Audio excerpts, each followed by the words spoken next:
नमस्कार, welcome to edu शक्ति vision. इस वीडियो में हम लोग करने जा रहे हैं 5 और 6 जुलाई 2026 से करंट अफेयर्स का क्विज और साथ में 4 जुलाई के जो करंट अफेयर्स हम लोग कल देखे थे उसका रिवीजन भी करेंगे। तो पहला नंबर क्वेश्चन है कि निम्न में से किस दिन हर साल विश्व ग्रामीण विकास दिवस मनाया जाता है? तो हर साल विश्व ग्रामीण दिवस मनाया जाता है 6 जुलाई को। इसका जो प्रस्ताव है वो 2024 में सितंबर में बांग्लादेश ने किया था यूएनओ के बीच में, और ये चालू हो गया कितना तारीख से? 6 जुलाई 2025 से, यानी कि पिछले 4 साल से इसको मनाया जाने लगा है। दूसरा नंबर क्वेश्चन है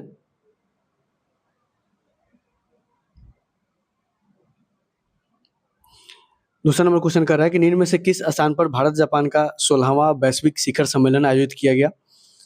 तो भारत और जापान के रिलेशंस है उसका 16वां वैश्विक वार्षिक शिखर सम्मेलन का आयोजित किया गया है। कहाँ पे? न्यू दिल्ली में। न्यू दिल्ली में अभी जापान की जो प्रधानमंत्री है वो आई थी, जिनका नाम क्या है? साने तकाइची जो प्रधानमंत्री है जापान की, वो भारत में आई थी और न्यू दिल्ली में शिखर सम्मेलन हुआ 16वां वार्षिक। इसके अलावा अगर देखेंगे तो भारत और जापान के बीच में बहुत सारा सैन्य अभ्यास होता है। जैसे थल सेना का अगर अभ्यास देखें तो उसका नाम है धर्म गार्जियन। उसी तरह अगर वायुसेना का अभ्यास देखें भारत और जापान के बीच में तो उसका नाम है सैन्यू मैत्री। और अगर नौसेना का अभ्यास देखें, नेवी का भारत और जापान के बीच में तो उसका नाम है Japan India maritime exercise, JIMEX. उसके अलावा एक और एक्सरसाइज होता है जो क्वाड देशों के बीच में होता है, उसका नाम है मालाबार एक्सरसाइज। और क्वाड में कौन कौन है? तो भारत, जापान, ऑस्ट्रेलिया और यूएसए है। अगला क्वेश्चन है क्वेश्चन नंबर 3 कि निम्न में से किस राज्य से संबंधित सिबक थॉर्न जिसको जीआई टैग प्रदान किया गया है? तो ये हिमाचल प्रदेश से संबंधित है सिबक थॉर्न और इसको जीआई टैग दिया गया है। अभी हाल में देखेंगे तो सरिंद एक म्यूजिकल इंस्ट्रूमेंट था और ये त्रिपुरा संबंधित है, इसको जीआई टैग मिला था। बिहू पेपा ये असम से संबंधित है और ये भी क्या है? म्यूजिकल इंस्ट्रूमेंट ही है, इसको भी जीआई टैग दिया गया था। उसके अलावा अगर मध्य प्रदेश से देखें तो मध्य प्रदेश से बहुत सारा मिला था। एक तो खुरासनी इमली मिला था और उसके बाद बलम खीरा, बुरहानपुर का केला भी मिला था, अलीराजपुर का नूरजहां आम। और नूरजहां आम का खासियत क्या है? ये 3 से 3.5 किलो का होता है, इसको भी जीआई टैग मिला था। उसके अलावा झारखंड से एक जीआई टैग मिला था जिसका नाम क्या है? जादूपटिया पेंटिंग। हिमाचल प्रदेश के जो सीएम हैं उनका नाम है सुखविंदर सिंह सुक्खू और यहाँ के गवर्नर कौन है? गवर्नर है कविंद्र गुप्ता। चौथा नंबर क्वेश्चन है कि निम्न में से कौन ईट राइट कैंपस प्रमाण पत्र प्राप्त करने वाला भारत का पहला एयरपोर्ट बन गया है? तो ईट राइट प्रमाण पत्र प्राप्त करने वाला भारत का पहला एयरपोर्ट कौन बन गया है? ये बन गया चौधरी चरण सिंह इंटरनेशनल एयरपोर्ट। और ये प्रदान कौन करता है? ये प्रदान करता है FSSAI फसाई का फुल फॉर्म क्या होता है? फसाई का फुल फॉर्म होता है food safety and standard authority of India.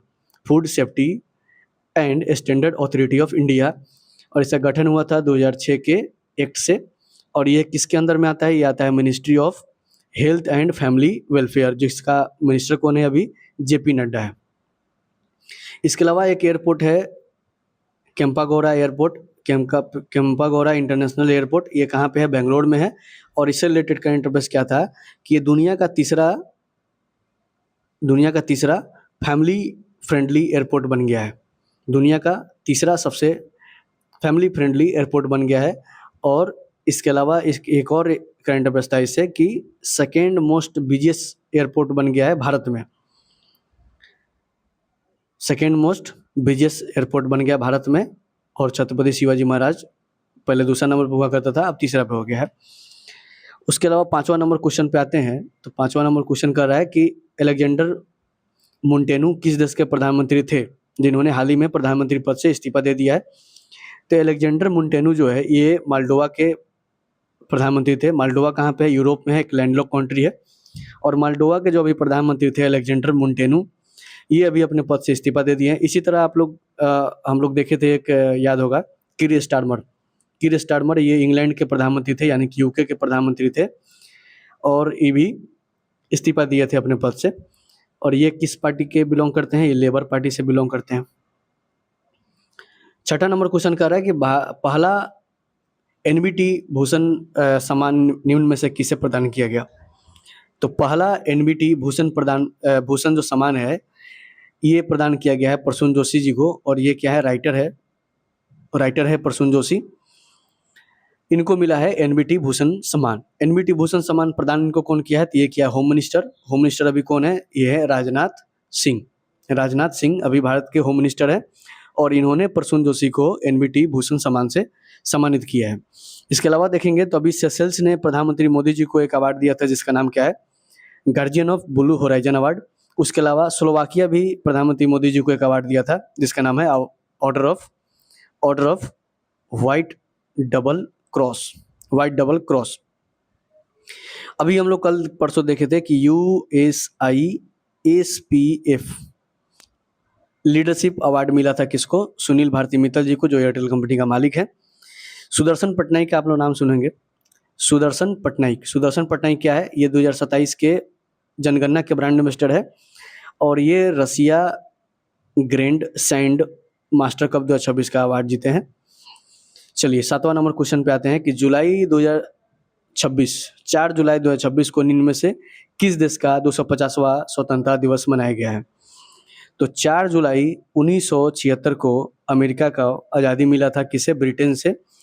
America को आज़ादी मिला था ब्रिटेन से 4 जुलाई 1976 को। और इस तरह 2026 में 250वां स्वतंत्रता दिवस मना रहा है अमेरिका। अगला क्वेश्चन है कि स्वामी विवेकानंद जी की कौन सी पुण्यतिथि 4 जुलाई 2026 को मनाई गई है? तो स्वामी विवेकानंद जी की अगर जन्म देखें तो 12 जनवरी 1863 को हुआ था, यानी कि महात्मा गांधी जी से 6 साल बड़े थे ये। और 12 जनवरी को क्या मनाया जाता है? राष्ट्रीय युवा दिवस मनाया जाता है। और इनका मृत्यु हुआ था 4 जुलाई 1902 में। और इस तरह इनका 124वां जयंती मनाया जा रहा है, ऑप्शन नंबर सी। इसके अलावा देखें तो इनका मूल नाम था नरेंद्र दत्त। और इनके गुरु कौन थे? रामकृष्ण परमहंस इनके गुरु थे। 1893 में ये शिकागो गए धर्म सम्मेलन के लिए। और वहाँ से लौटे कब? 1897 में। जब लौटे तो 1 मई को वो स्थापना किया किस चीज़ का?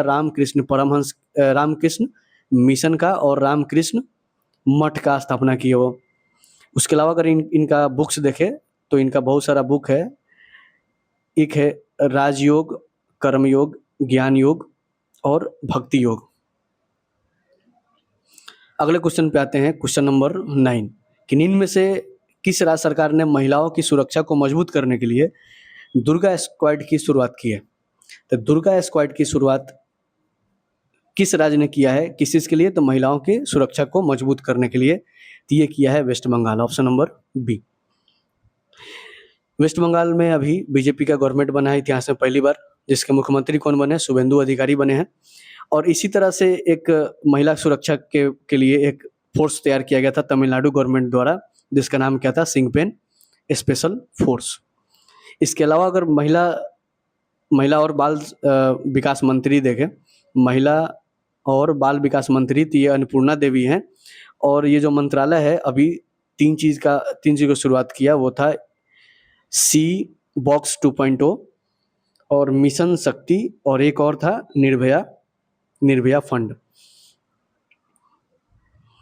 10वां नंबर क्वेश्चन पे आते हैं कि निम्न में से किस राज्य में महिलाओं और बच्चों की ऑनलाइन सुरक्षा की मजबूती करने के लिए ऑपरेशन सुरक्षित साइबर स्पेस शुरू किया गया है? ऑपरेशन सुरक्षित साइबर स्पेस को शुरू किया गया है किसके द्वारा? ये किया गया है गुजरात के द्वारा। और क्यों किया गया है? तो महिलाओं और बच्चों को ऑनलाइन सुरक्षा को मजबूती करने के लिए किया गया है ऑपरेशन सुरक्षित साइबर स्पेस। गुजरात का बात करें तो उन 4 राज्यों में है जो यूसीसी को लागू कर चुका है। वो 4 राज्य कौन कौन से हैं? तो पहले तो गोवा था, उत्तराखंड, गुजरात और असम। ये 4 राज्य है जो कि यूसीसी को लागू कर चुका है। गुजरात में भारत का पहला एयर फील्डेड रबर डैम बन रहा है, जिसकी टेक्नोलॉजी कहाँ का है? साउथ कोरिया का टेक्नोलॉजी है। एयर फील्डेड रबर डैम बन रहा है भारत का पहला, कहाँ पे? गुजरात में। उसके अलावा देखेंगे तो अभी नर्मदा जो नदी है, नर्मदा नदी का विवाद जो था उसका समाधान हुआ है। इसका समाधान कौन करवाया है? इसका समाधान करवाया है भारत के गृह मंत्री, होम मिनिस्टर। और वो कौन है? अमित शाह जी हैं। और ये समाधान जो है, नर्मदा जो विवाद है वो 4 राज्यों के बीच में था। एक तो गुजरात है, एक एमपी था, राजस्थान था और महाराष्ट्र था। और अभी के फिलहाल डेट में चारों में बीजेपी का गवर्नमेंट है और अभी नर्मदा जल विवाद का समाधान हो चुका है। उसके अलावा देखेंगे तो अभी यमुना नदी विवाद को सुलझाया गया है। किसके किसके बीच में? हरियाणा और राजस्थान के बीच में सुलझाया गया है। चलिए अगला क्वेश्चन पे आते हैं, 11वां नंबर क्वेश्चन कि हाल ही में इंटरनेशनल बुकर प्राइज का नाम बदल कर क्या रखा गया है? इंटरनेशनल बुकर प्राइज का नाम बदल के क्या रख दिया गया है? तो ये रख दिया गया है बुकमैन इंटरनेशनल बुकर प्राइज। अब बुकमैन क्यों रखा गया है? तो इसका कारण ये है कि बुकमैन फिलैंथ्रोपीज जो है, बुकमैन फिलैंथ्रोपीज ने डील किया है कि अगले 10 साल तक इसको फंडिंग करेगा। किसको? तो बुकमैन इंटरनेशनल बुकर प्राइज को 10 साल तक फंडिंग करेगा, इसलिए इसका नाम बुकमैन पर रख दिया गया है। उसके अलावा चेंजिंग क्या हुआ है? चेंजिंग ये हुआ है कि जो उसका प्राइज मनी था 64 लाख रुपया, उसको डबल कर दिया गया है, 1.28 करोड़ कर दिया गया है। और जो ये मनी होता है ये राइटर और उसके अनुवादक दोनों के बीच में 50-50 बंटवारा होता है। उसके अलावा जो भी बुक शॉर्ट लिस्टेड होता है उसको 6.4 लाख रुपया मिलता है, जितने भी बुक शॉर्ट लिस्टेड होते हैं। ये किसी भी देश के कोई भी राइटर प्राप्त कर सकता है, कोई भी बुक प्राप्त कर सकता है, लेकिन उसका 2 शर्त है। पहला शर्त तो ये है कि वो किताब का ट्रांसलेट होना चाहिए इंग्लिश में, और वो या तो इंग्लैंड में नहीं तो आयरलैंड में उसका पब्लिश भी होना चाहिए, तब वो मिलेगा। और इस नाम से जो है बुकमैन इंटरनेशनल बुकर प्राइज के नाम से मई 2027 से अवार्ड मिलना चालू होगा। 12वें नंबर क्वेश्चन पे आते हैं कि निम्न में से किसे गृह मंत्रालय में अतिरिक्त सचिव नियुक्त कर दिया गया है? तो गृह मंत्रालय में एडिशनल सेक्रेटरी कौन बन गए हैं? ये बन गए हैं प्रशांत सीताराम। ऑप्शन नंबर बी, प्रशांत सीताराम जो है गृह मंत्रालय में एडिशनल सेक्रेटरी बन गए हैं। तो गृह मंत्रालय के सेक्रेटरी कौन है? ये है गोविंद मोहन। डिफेंस मिनिस्टर के सेक्रेटरी यानी कि डिफेंस सेक्रेटरी कौन है? वो है राजेश कुमार सिंह। विक्रम मिस्री अभी देखे थे हम लोग, फॉरेन सेक्रेटरी बने थे। और सबसे इम्पोर्टेंट जो सेक्रेटरी होता है, सबसे ऊंचा ओहदा का जो सेक्रेटरी होता है वो होता है कैबिनेट सेक्रेटरी, और वो कौन है? टीवी सोमनाथन। 13 नंबर क्वेश्चन है कि निम्न में से किसकी अध्यक्षता में सेबी ने डिवेंचर ट्रस्टशिप फ्रेमवर्क की समीक्षा के लिए एक विशेषज्ञ समूह की गठन किया है? डिवेंचर ट्रस्टशिप फ्रेमवर्क ये क्या करता है? तो ये जो इन्वेस्टर्स है, हमारे आपके जैसे इन्वेस्टर है, उसके हित की रक्षा करता है, और इसके समीक्षा के लिए एक विशेष समूह का गठन किया गया है। और उसके अध्यक्ष कौन बने हैं? तो ये बने हैं अनंत बरुआ। ऑप्शन नंबर बी, अनंत बरुआ बने हैं उसके अध्यक्ष। सेबी का फुल फॉर्म क्या होता है? ये होता है securities and exchange board of India. और ये क्या करता है? ये करता है स्टॉक मार्केट को रेगुलेट करता है, स्टॉक मार्केट को रेगुलेट करता है। इसका स्थापना कब हुआ था? 1988 में हुआ था। 1988 में कब हुआ था? 12 अप्रैल को हुआ था। एक्ट कौन सा है? 1992 का एक्ट है। और हेडक्वार्टर कहाँ पे है इसका? मुंबई में हेडक्वार्टर है। और अभी फिलहाल में तौहीन कांता पांडे इसके क्या है? चेयरपर्सन है। इसके आगे हम लोग 4 जुलाई 2026 का करंट अफेयर्स का रिवीजन करेंगे कि जलवायु और भौगोलिक डाटा के आधार पर डेंगू को जोखिम का आकलन करने के लिए IIT खड़गपुर एक मॉडल तैयार किया है, क्लाइमेट मॉडल। रियाद महरेज ये फुटबॉल के खिलाड़ी हैं और संन्यास ले लिए हैं अभी। गुणवत्तापूर्ण और आधुनिक शिक्षा को बढ़ावा देने के लिए आप शिक्षा प्राधिकरण का स्थापना करने वाला पहला राज्य उत्तराखंड है। और किस राज्य में बुरजुली वेटलैंड्स है, जिसको जंगली धान के संरक्षण के लिए बायोडाइवर्सिटी हेरिटेज साइट घोषित कर दिया गया? आसाम में था। दूसरी जो राष्ट्रीय समुद्री भोजन कौशल ओलंपियाड है ये कोची में हुआ था। और पहला कहाँ पे हुआ था? पहला हुआ था चेन्नई में। ग्रामीण महिला उद्यमियों के लिए हाल ही में एक एप्लीकेशन लॉन्च किया गया जिसका नाम है सी लिप्स। इसको लॉन्च कौन किए? ये किए शिवराज सिंह चौहान। शिवराज सिंह चौहान अभी क्या है? ये है कृषि मंत्री हैं।